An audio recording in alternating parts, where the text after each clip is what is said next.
everyone. Thank you for joining us tonight for conversations around the table, advancing anti-racism in secondary education at Penn State University. I'd like to start by telling you a little bit about the anti-racist table. If this is your first time coming to one of our events, we started the anti-racist table as a multi-dimensional platform that helps people bring anti-racism into life as a daily practice. We center education around anti-Blackness. We use a 30-day long-form curriculum that we curated that helps people learn history that often has been overlooked in America. And we infuse throughout our curriculum, meditation, music, art. We use different mediums. We have video, we have podcasts, we have reading, all different things to keep people engaged, but at the same time, giving them tools to do what we know can be challenging work.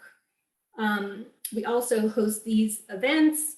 Our curriculum is free and is available online. We also have an app that you can use, so it's very accessible. We have people doing our curriculum by themselves. We have them doing it in groups, with friends, with family members, with colleagues. We hear from people that they find it very transformative. And we're also doing kind of the heavy lifting in that sometimes these are topics and issues that people are reluctant to talk about. And so we're presenting those issues in a way, in a format that people can actually create a dialogue. We even have created a free field guide that people can use if they want to start their own group, to do this collectively together and to work and to meet and help digest and process what they're learning. So we invite you to visit us at the antiracist.table.com, where you can join our curriculum. And we also have a community space there where we like to post information about anti-racism and just really keeping people aware to issues and helping people to discover their anti-racist lens and figure out how they can use it. Because part of being an anti-racist is, taking action. And so at the anti-racist table, we try to give people tools so that they can figure out what is their action going to be? How are they going to bring anti-racism to their home, to their school, to their community, to all the places where they show up in the world and what they're going to do, so that it's authentic to them and that they actually are making meaningful, positive change and doing more than reading a book or putting up a sign. So with that, I again encourage you to check us out, and I'm going to turn this over to Lynn, who is going to do our land acknowledgement. Welcome, everyone. Thank you for watching this recording. We're really excited to have you here and to be speaking with our guests this evening. But before we get started, we would like to share a land acknowledgement that is part of our work to connect back with the ancient wisdoms, the knowledge that has been kind of swept under the rug, that's been invisible. So the land acknowledgement is one of the first things that you can do in your own space where you live to find out who was standing in that land before you, make a connection to those people, and honor their legacy. So I would like to call on my ancestors to stand with me as I acknowledge the Native custodians of this land that I occupy, Washington, D.C., which is the land of the Anacostan people, the Piscataway land, those people that are named, unnamed, known, unknown, past, and present. We honor all traditions and traditional custodians of this region, and we acknowledge the painful history of genocide and forced removal from this land. We recognize the continued connection with the land and with the water and the community, past, present, and future, with the indigenous people of this land. We recognize and pay respect to the earth whose generous resources sustain us every day. And we pay respect to the enslaved African people of this land who were brought, held, and sold here, and all of their descendants, and all of the people throughout this world who are living in captivity. We pay respect to their spiritual labor, and we pay respect to our ancestors whose unwise relationship to race and racism we have all inherited. We pay respect to our teachers and our elders, past, present, and emerging, and to the young people today who are teaching us. We honor this gathering and especially our guests for taking the time and energy to be with us and to work alongside us in this hard work of bringing anti-racism into daily practice. May we recognize that we all share a collective aspiration to be free in heart, mind, and body. Ashe, here ends our land acknowledgement. And now with that, we'd like to introduce our guests. Dean Lang is a scholar in African American urban history and social movements in the Midwest and border South. Prior to joining Penn State, Dean Lang served in several roles at the University of Kansas, including tenures as chair of the Department of African and African American Studies, interim director of the Hall Center for the Humanities, acting director of graduate studies in American Studies, co-chair of the university's Diversity, Equity, and Inclusion Advisory Group, president of the Black Faculty and Staff Council, and senior administrative fellow in the Office of the Provost. Dean Lang has a master's degree in history from Southern Illinois University and his PhD in history from the University of Illinois. He is also the author of 2 books. Jennifer Hammer is a professor of African American Studies and Women's Gender and Sexuality Studies, as well as a senior faculty mentor in the Office of the Vice Provost for Educational Equity at Penn State University. Professor Hammer has held faculty appointments at Southern Illinois University, Edwardsville, Wayne State University, University of Illinois at Urbana-Champaign, and the University of Kansas.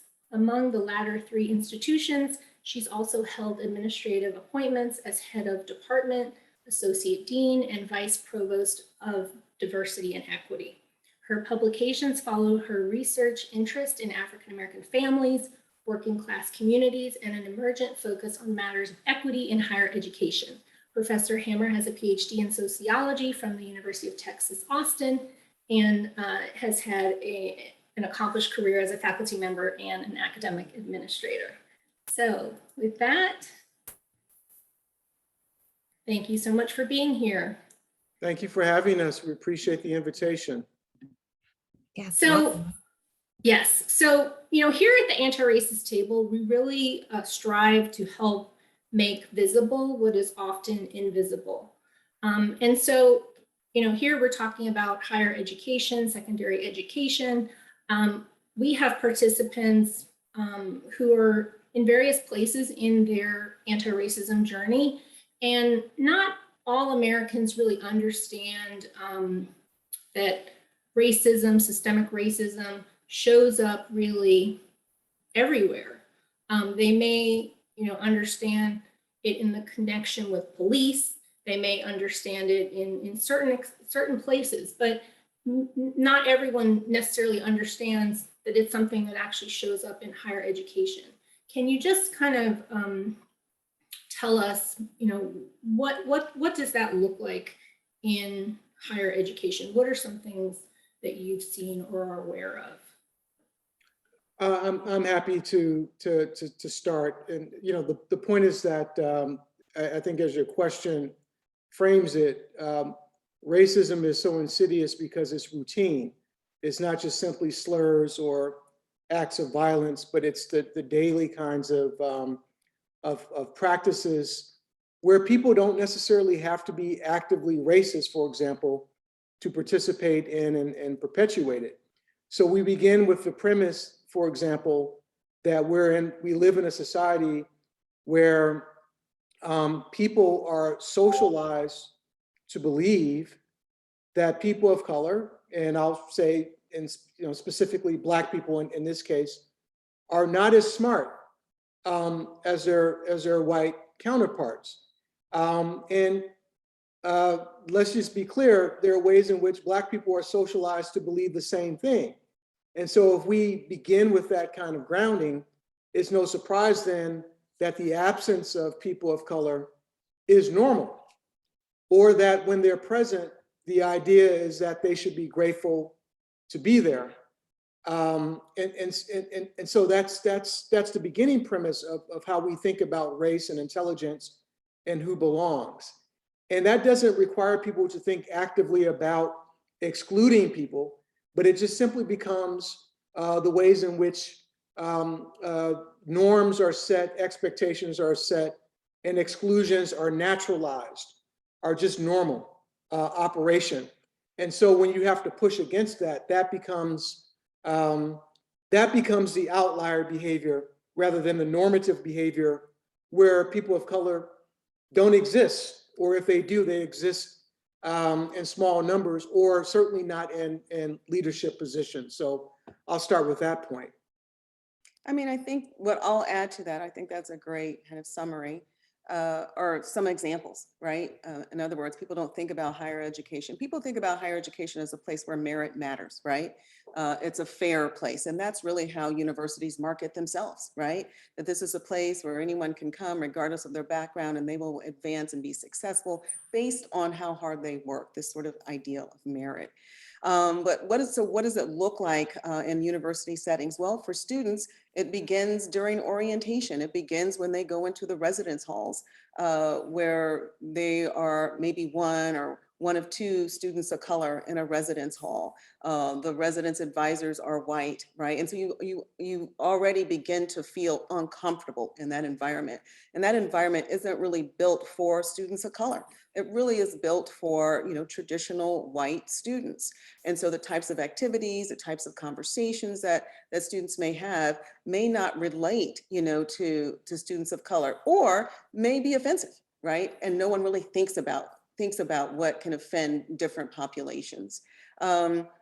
The same thing is the case for faculty, right? Where you may be the only faculty member of color during orientation. I'm just starting at the beginning because it's, as you said, it's very pervasive, and it doesn't really matter where you go. If it's a predominantly white institution, you do feel excluded. It's a place that really wasn't made for people of color. So faculty of color, when they enter an organization, the recruitment process is very heavy and it's very warm. But once you arrive, you really feel like you're not a part of the organization. People may not feel comfortable inviting you to particular events or over to their house, whereas with their white colleagues, they will just automatically say, hey, come over for dinner, or let's get our kids together. For folks of color, they think about it a little bit longer. And if you're a person of color, you wonder if it's safe to go over to a person's house for dinner. What's the conversation going to be? And it oftentimes feels like work because you do kind of have to be guarded. So I would say, higher ed's really no different than corporate America, right? Or K through 12 as parents try to manage, their child's education. It's just another place where racism is prevalent and pervasive and historical. Yeah, thanks, Dr. Hammer. I just wanted to follow up with that. I love, you really highlighted so many areas where racism shows up for the student, for the faculty. I'm just thinking about too, how is it showing up in the programming? So thinking about who's, we know that we're steeped in this kind of white dominant culture, and we know that it's been kind of the writings and kind of the subject matter that has been kind of on that spectrum that is always getting highlighted. And so is that something that you're also seeing too, is that it's mostly, certain people are teaching certain subjects, there's a certain culture around who's expert and who's not, and who's worthy of being, a focus of a lesson. Who are they learning about? Is that really showing up still within all of the different departments in terms of the program? Clarence? So let me, well, the question was to you, but You were nodding your head. yeah. So Okay. All right.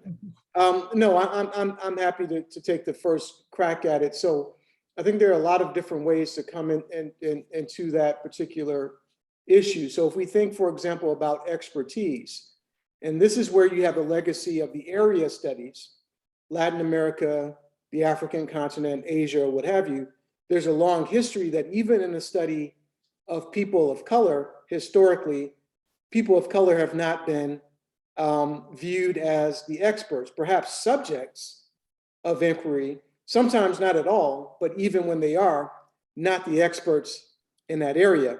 And that still persists. Even in the field, for example, like African-American history and African-American studies, where you can be a white scholar and there are ways in which you can be perceived as being leaders or experts in the field, and you have scholars of color who feel like, graduate students too, they have to come to you to be validated and credentialed. And so we've gone from a history where people of color were excluded as subject matters altogether to one where we are included as subject matters, but this question of who are the experts is still an open-ended kind of a debate, and is still in many cases a battle. In fact, in terms of who will be the custodians, for example, of the Black experience. We can talk about this in different contexts, but I'll talk about that one. This question of Black people being able to be the custodians of their own histories and experiences. And that's in part, the importance, for example, of Black studies, trying to fight for that space for Black people to not just be objects and subjects, but also the purveyors of those histories and experiences. Yeah, thank you. Can you, I feel like since the 2020 reckoning, it's sort of, put systemic racism in people's lexicon. It's being talked about in ways that, at least, in my lifetime, I don't recall, this type of visibility. But at the same time, we have, these systems of systemic racism. We have people who are saying, yes, I want to be part of this anti-racism movement. But then we see people, not really living that. They're not embodying it. So what do you think the approach needs to be now that we're kind of in an era that hasn't really existed before? This systemic racism is out there. We have people saying, and we also have, racial fatigue right now. People's stamina. They were excited and motivated. When George Floyd was murdered. And as the time goes by, their interest is waning. We're also dealing with the pandemic and all that entails. What changes do we need to be making to also, to really take this opportunity that we have now that's, hasn't really existed in the same way, but also dealing with these inherent challenges? So did you want to go? Okay, so I'll just talk, very specifically about higher education, though I think you'll find it in corporate America and in the private sector as well. And just FYI, there's some research that's going to come out, and it's actually being conducted by Ray Block, a faculty member here, that's going to show us what has happened since George Floyd and actions and attitudes around race. And you'll see that it goes up in 2020, and now it's right back where it started, right? And so yes, that was a moment, and the moment has essentially passed. People now know that they need to be careful what they say, right? But that doesn't necessarily mean that they are going to change behavior or that they know how to change their behavior.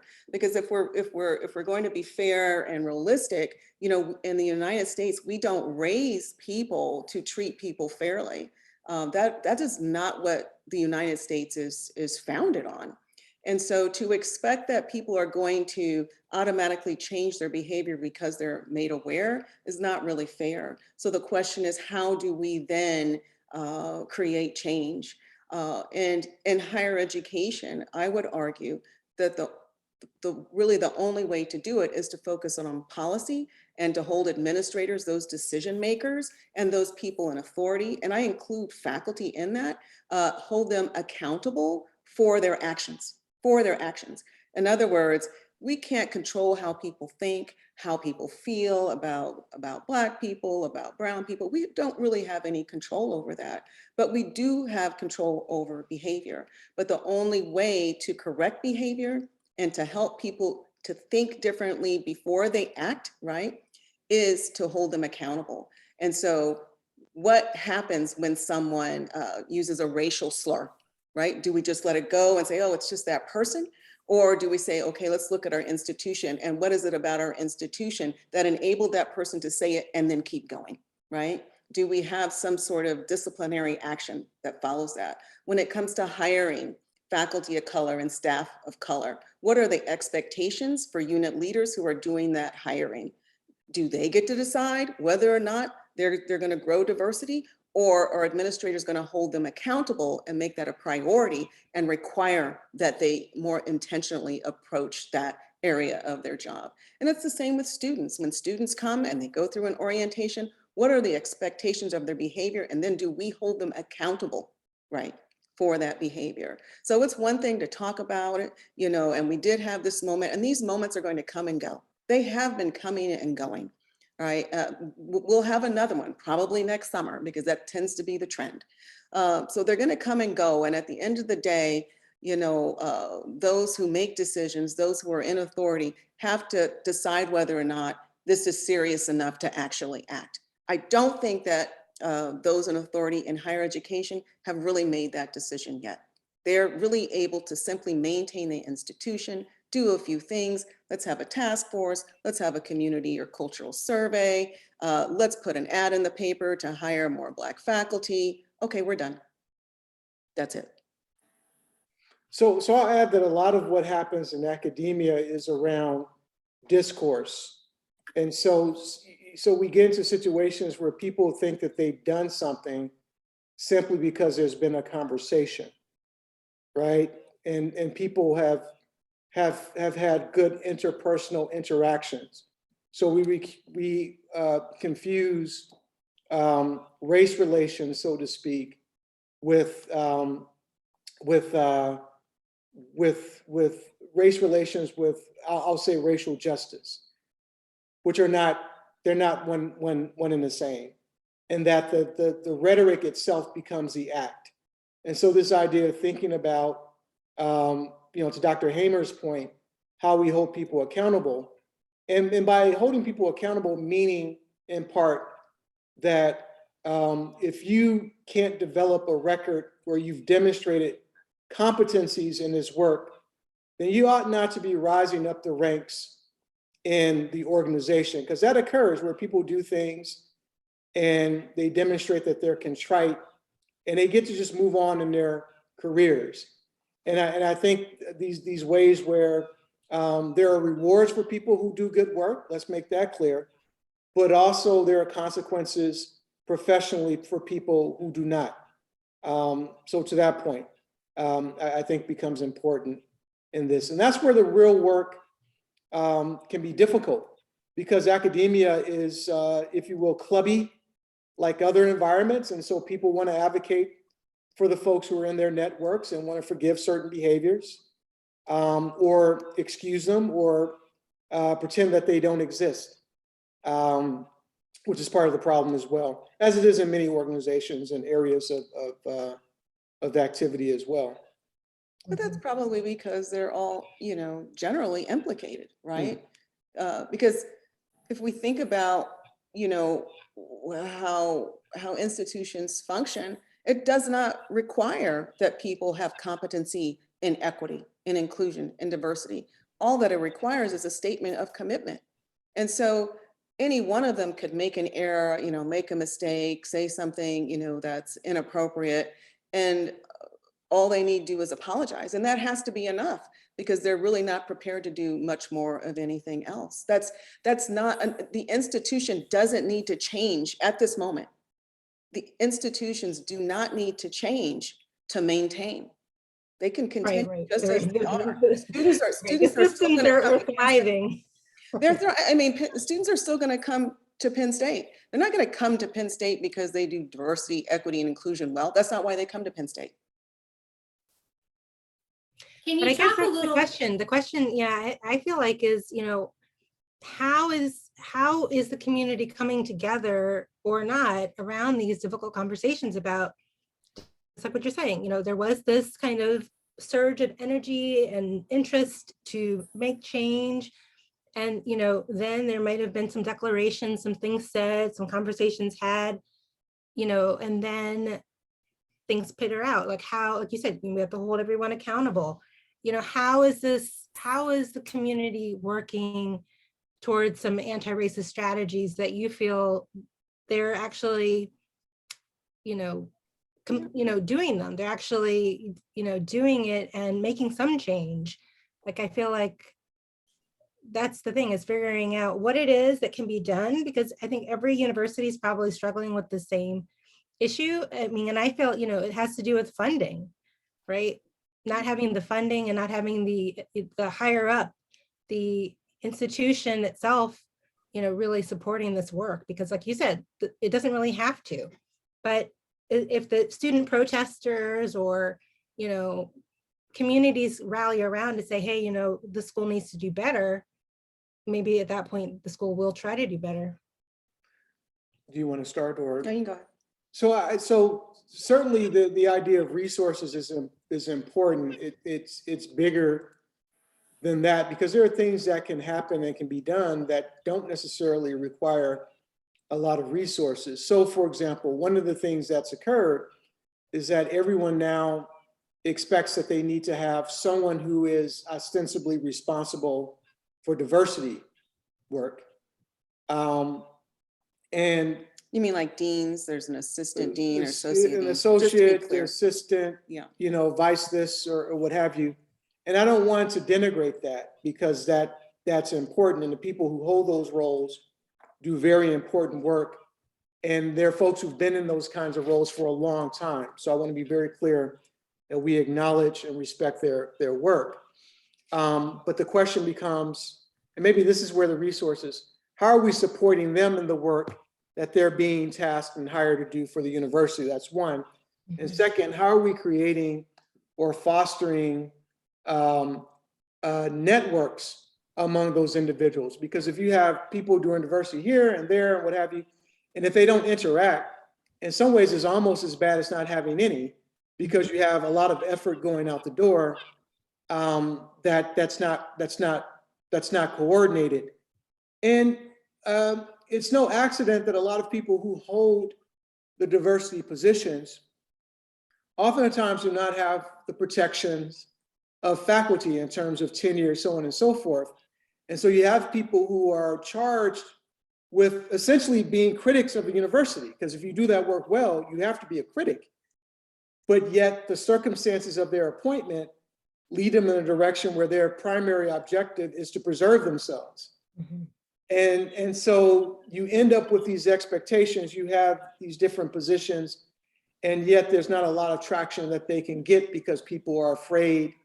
People have to measure what they say, how they say it, because they're concerned about the system, so to speak, snapping back at them, and so on. So there are a lot of different, pieces to this, and this is how people get demoralized, and can be very soured on the institution as well. I don't know if you have anything to add to that, because there are a lot of moving parts to that. Yeah, I mean, I think when we talk about racism, like I said, it's historical, but it's so incredibly pervasive, right? So, work has been occurring around diversity, around equity and inclusion for the past 50 or 60 years, right? So it's not as if work isn't happening. And I think it's incorrect to assume that people aren't interested and people aren't hard at work around diversity and equity. That's absolutely not true. You can go to any university and you will find that. Oftentimes you find them working overtime, because it's not something that is a priority. It's a stated priority of an institution. But when it comes to policy and practices, it really isn't. People are really working at the local level. And by local, I don't mean, you know, a different state, a different city. I mean, at a university. And even in, like, say, K through 12, you have people doing that work. They're doing it at a local level. In other words, they're having to decide, what is it that I can accomplish, right? Given the limitations, given the resources, given the challenges. And that's what they do. Now, it's not going to change a university because the problem is so pervasive, right? One person simply can't do it. One office, even if it's a chief diversity officer, cannot change an institution. So I just want to really acknowledge the work that people are doing. It's critical work because the people who do that work are there for students. They're there for faculty and for staff, right? They're really offering that day-to-day support that people need to make it through and to navigate these systems that can oftentimes be problematic. So I don't want to pretend that they're not there. Absolutely, they are there, and our institutions wouldn't look like they do today, even though there's still problems without those people. So, you know, I think one of the benefits of institutions having, oh, there's an associate dean over there, there's an assistant dean over there, there's a director over there who's doing this work, there's a faculty member over there who's doing some recruitment, there's a department over there that's doing some recruitment. Well, what that allows the institution to do, that is a provost and a president, to say, oh, this is what we do around diversity and equity. Oh, we're doing lots of things. Look around. It's in every college. But it's not coordinated in a way, or I shouldn't say it's not coordinated, because sometimes it can be, right? But it's simply not a meaningful priority for the institution. Dr. Beyond Hamer? what can be Oh, go ahead. communicated publicly, Yeah. right, to protect the brand, so to speak. Yeah. Right. Dr. Hamer, and I'm sorry, I was pronouncing your name wrong. Well, we've been talking about, you know, accountability, and I just want to ask if you can speak more about, you know, what that looks like on the individual level, mainly because, you know, we have so many people who show up and say they want to do this work, but then they don't, you know, maybe they're part of a university, they're an alum, they're a parent, they're sending their child off to college, they're part of the community, whatever it is, but it doesn't even occur to them what role they may play. Or maybe they're a student, maybe they're part of the faculty. It just feels like so many people are at a loss for, in a tangible way, what is it that I can do? Because I think we all have power in some capacity. One person, like you're saying, I know is not going to change a university, but you know, these things start from seeds planted all over the place. You know, you have people moving, pushing, coming up with ideas, making suggestions, standing up. You know, you use the example of, you know, hearing a racial slur, you know, having a discipline policy, doing something with hiring. Just there are more things you can expand on. I just think it'd be helpful for people to hear and to think about their own lives. That's what we're trying to encourage people, step into their own power and use it.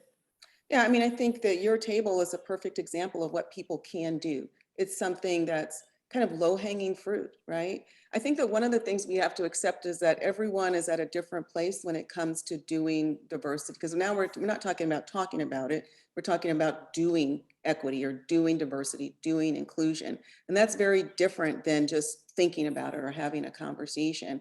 And it's also, it kind of forces people to sort of step out of their comfort zone. Because if we're talking about white people in particular, it's very uncomfortable because there's concern about making a mistake. Faculty go through that, right? I'm afraid to say this, I'm afraid to do that. And so you really do have to work at it and be willing to step out of your comfort zone. And on the other side of that, you know, everyone needs to practice patience, right? In other words, we have to allow people to make mistakes as long as they have good intentions, and then help them to think about how to correct those. I think that, you know, we still are in a Black Lives Matter moment. And there's now, I think more than ever, more literature, more film, more access to knowledge. And I think that we should encourage people to seek knowledge that's comfortable for them to access and easily for them to access.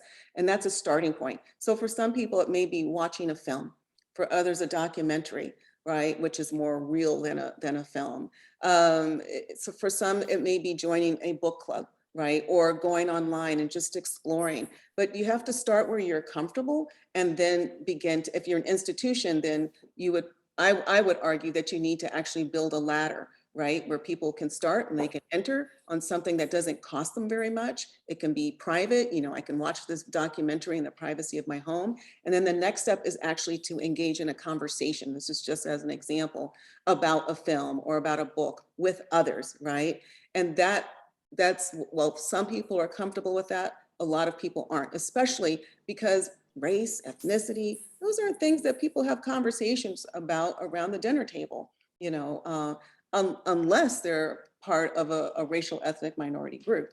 So I would say get engaged where you're comfortable. Don't be afraid to ask questions. Explore as much as you can on your own. And when there are opportunities to join a group or to go to an event, then take advantage of those opportunities and don't expect that you're going to learn everything overnight. None of us are completely culturally competent, right? That's something all of us are having to work on, not just white people. Everyone has to work on that constantly. And it's not just about race.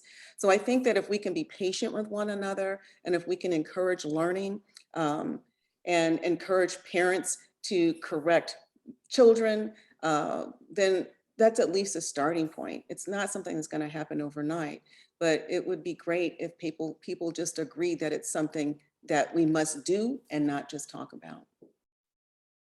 Yeah, thank you so much for that. Do you think also that teaching cultural competency and dignity should be something that's done at the point of entry for every student, every faculty, every staff member, and also so that, you know, people can get into the practice of seeing the world through another person's lens?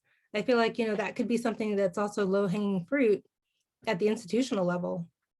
I mean, honestly, that's something that should start K through 12. You know, by the time students get here, and when students come in here as freshmen, I think that is the time to grab them and get their attention. For many students, it's the first time they've actually sat next to, interacted with, saw people who didn't look like them. And so, you know, it is an opportunity. Cultural competency, well, that's more than a workshop. You know, it's more than a conversation. It really is lifelong. And I think optimally, it would be something that would be part of the curriculum, you know, from orientation all the way through year 1, year 2, year 3, year 4 of higher ed. Yeah, that sounds like a great requirement. I agree. I mean, this issue of how we onboard people, right? Mhm. How do you bring people into the institution? And then how do you hold them accountable, right, once they're here? And this idea of curriculum, I think, is extraordinarily important. That if you've had students who've been here 4 or 5 years and they come out the other side and they've not engaged in opportunities to explore this idea of difference, inequalities, social change, or what have you, from my standpoint, I mean, they're dangerous to other living things as they go off into careers and they're supervising people. They're making decisions about people's careers and lives. We've failed them as an institution, and we failed in our mission as a university to help to teach empathy, to teach understanding and respect for those who are unlike ourselves or that we perceive to be unlike ourselves, to gain knowledge about the diversity and complexity of the human experience, which are, by the way, core values of the liberal arts. We've not done our job. And those individuals, in part, if we think about demographically where our society is going, are going to have a difficult time. Mm-hmm. And they'll go into companies and they'll create legal liabilities because they'll say and do foolish things that will cost the institution.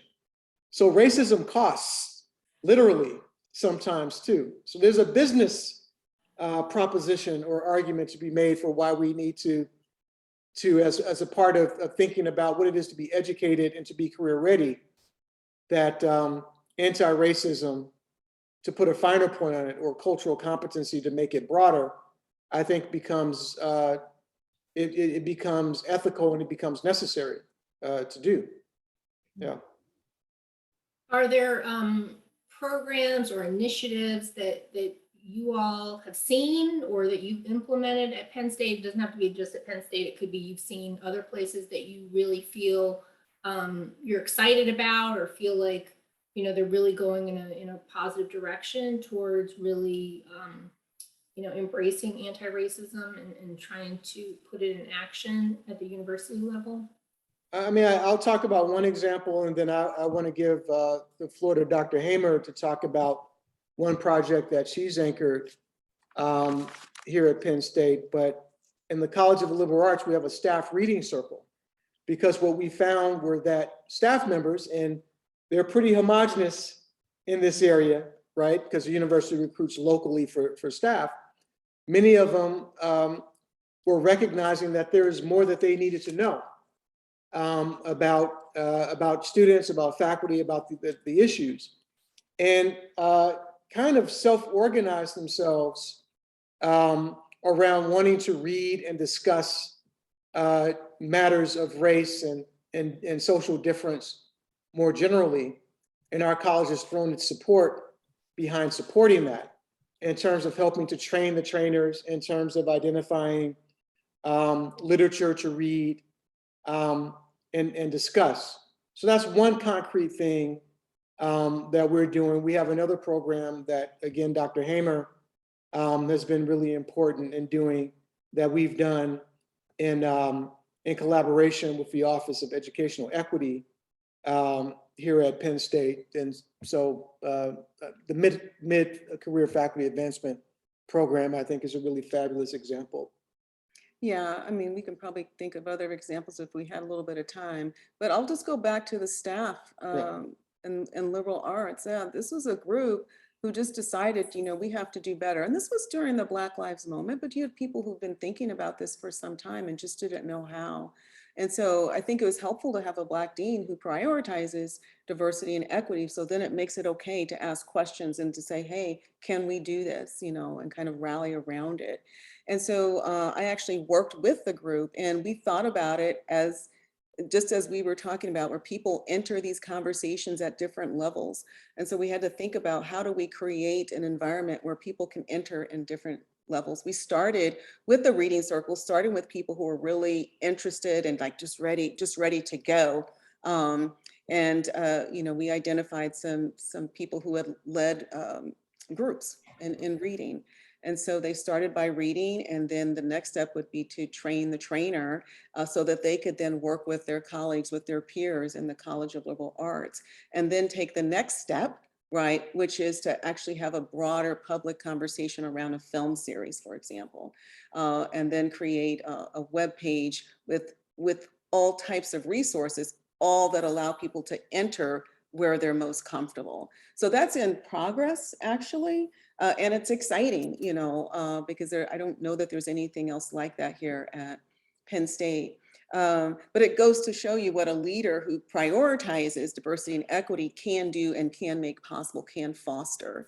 In terms of the mid-career, I'm the director of the mid-career faculty advancement program, which was actually proposed by a faculty member of color because she was finding a challenge to balance all that was expected of a faculty member of color at Penn State. So faculty members are expected to teach, they're expected to do research, and they're expected to do service. But faculty members of color, and oftentimes women as well, regardless of racial ethnic background, are called on to do extraordinary service, right? Students, if there aren't a lot of faculty of color, then students of color will flock to those faculty members, right? And then there are committees and there's public engagement. And so you oftentimes find that you're representing, you're having to represent your particular identity, right, on a committee or, you know, in various types of events and activities. And that takes away from teaching and research. Well, research and teaching are actually what you have to have to advance, right, in the academy, to advance from an assistant professor to associate professor to a professor. And so, so many faculty of color found themselves kind of struggling with that balance. And so that's what the Mid-Career Faculty Advancement Program is about, to really support faculty members of color and to build a model for how to support and how to be a resource for those most marginalized or those most challenged at the academy. And it's not as if they don't have the same level of skill. That's actually not the issue. The issue is that they're oftentimes called upon to do more than their white peers. So yeah, and that's an important. Yeah, we've actually had considerable success with that. So with this we're in our second year, and we've already seen 5 faculty members advance out of a group of 20. That's Wow. great. So how That many is- teachers of color do you have at the university, would you say? How many what? How many teachers of color or professors? Oh, I don't have that data. You may Percentage. I don't have that Yeah. at the tip. I mean, let's put it this way, not enough. Okay, so.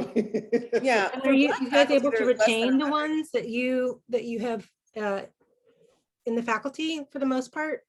Or is there a high turnover?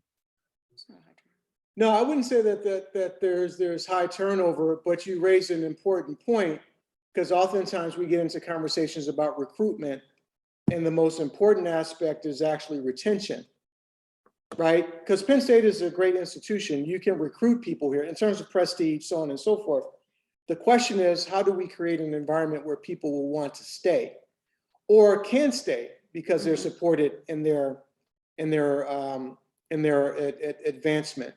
So that's the thing that I've thought a lot about, because you're going to see if you just kind of if you surf on the web, you'll have this university and that university are talking about cluster hires that they want to do. There's a lot of that that's occurring. It's splashy, it looks good, but oftentimes the institution hasn't thought about, okay, what do we do when they get here? When they get here. Yeah. In fact, Dr. Hamer and I were part of, I don't know that they called it that, but at the University of Illinois, we were part of a cluster hire there. We were a cluster hire here. Yeah, actually, Yeah. as it turns out, Yeah. I mean, I suppose yeah, exactly. And at Illinois, within 6 years, most of us, for various reasons, had moved on,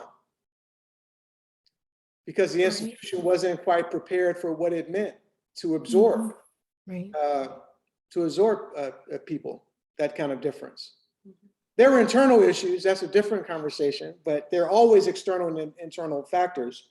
But that's the real question. And I'll add this as well. So I'm in my particular role as dean, in part because of the kind of upsurge that's been occurring over the course of the past almost decade now around Ferguson, what happened there. If we think about Trayvon Martin and just a list of names, that created a moment at many universities where administrators were recognizing that they were severely lacking in certain kinds of knowledges and competencies. And so that created space for individuals to come into roles like the one that I inhabit. So I want to acknowledge that I'm here in part because of the work that faculty and staff and students have done to create that kind of space. So I think that we will see in the coming years that there will be more people as deans, as provosts, as presidents, as chancellors, who will be people of color. So that's going to happen. The question will be, how does the institution change in its function and not just simply its composition? That's the challenge that we're going to start to see more and more.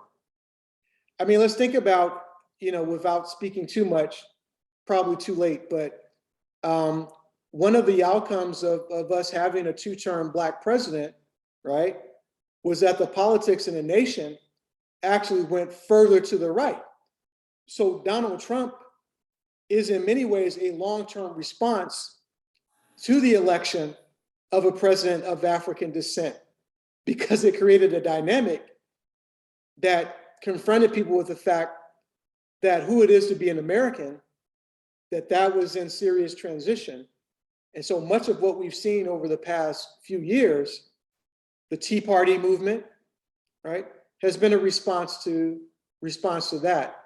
So what am I saying? I'm saying that it's important that we change how our universities look, but that in and of itself creates new kinds of challenges that we'll have to confront in terms of how will our institutions function.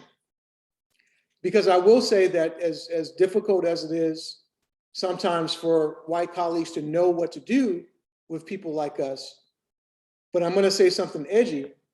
Sometimes Black people are having difficulties figuring out what to do with us too, in terms of the kinds of expectations that they have that no mortal can meet in some cases. You want to speak to that? Or? No, I don't think so. Okay, all right. Okay. Yeah. Thank you so much for that. I wanted to ask about that blue book that's sitting behind Kirsten with the number 1619. Are you guys working with that at all? And like, has there been any pushback? No. With that book, or Not at Penn theory State. at all? Critical race theory pushback? Oh, like well, we're seeing Well, in K through 12. So I haven't heard any pushback or heard of any pushback here. We have a College of Education where people do critical race theory, and also in the College of Liberal Arts, people do critical race theory. I really, if anything, they're doing more of it, you know, so I expect in the spring, you know, there'll be programming around 1619 critical race theory. As long as these are conversations, they're conversations on campus. yeah. And I just haven't, I'm not aware of any significant pushback at all. Not from administrators, not from faculty, and not from students. Yeah, so there is another category that comes into play here in universities, and that's alumni. And so the dynamics can become trickier there because, well, one, we have just a really engaged base of alumni at Penn State. So in that sense, it's fabulous. But that connection to the institution is oftentimes grounded in a certain kind of sensibility, a kind of nostalgia about the institution when people like us didn't exist here. And so there can be friction when there are certain conversations about how we talk about race, how we talk about gender, how we talk about sexuality, okay, as well, where people can get in a space and say, well, that's not the Penn State that I know and remember. And that can make for some interesting conversations. So we have to navigate that. I'm very fortunate, or I would say we're very fortunate in the College of the Liberal Arts that we have people who occupy many different parts of the political spectrum, but who are very much interested in our college being better and better, and wanting to make sure that they support the students and the faculty. But that's not without its own particular kinds of tension. So, but tension can be a good thing. Tension is healthy, it can be creative. That's where learning comes out of. And so in that sense, the debate about critical race theory, God forbid, we don't want to squelch that, right? Let's have it, but let's do it in a way where people are not negated because they're on different sides of a question. But that, not just that we can agree to disagree, but that that part of argument is you refute an argument in part by endeavoring to understand what the other person is arguing and going at them there, and not just simply rejecting them. And that's difficult, I think, in higher education right now. There's a lot of polarization that's occurring. So I don't quite know what question I answered. I just kind of took off from a prompt. I do that a bit, but. I totally agree. I think, these are opportunities for everyone to learn. And here's where patience comes in. This is an intellectual environment. We are supposed to have debate. That's actually how we move forward. And that includes faculty, staff, and alum. We're all always learning. Yeah. And the quest is to always be open you know, to new knowledge. Doesn't mean we're going to agree, but we actually don't have to. You know, we just don't have to agree, but we do have to agree that we have to treat each other fairly, right, and respectfully. So. Yeah, and it seems like too, you know, at the heart of a university is this wanting to create a community where everyone really belongs. And so if really that is, you know, something that the university or any institution is trying to do is cultivate this sense of community, then they would really want to center this work of anti-racism, this work of decolonization.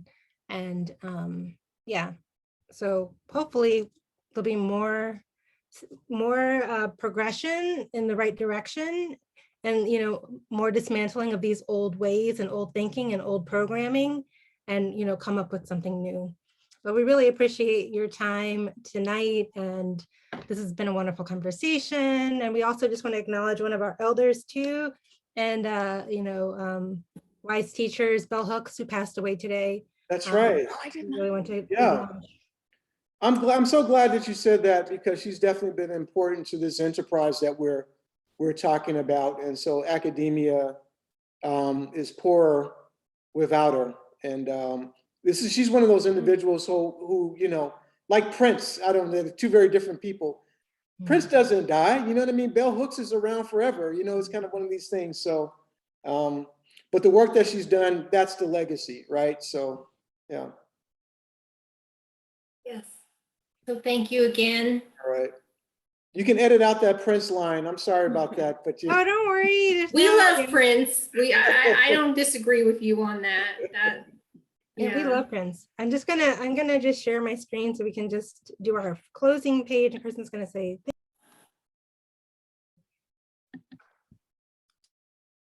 oh, do you want me to share it now? Okay. So thank you again, Dr. Hamer, Dean Lang. It's been just a riveting conversation. You guys, thank you so much for sharing your wisdom and your insight. And you know, I think people can be empowered to get out there. We see change on the horizon, change happening right now. And we just encourage everybody else to visit us at the Anti-Racist Table. It's a great way to get started with your anti-racist journey. See you next time. Thanks again, everyone. See you next time. Bye-bye.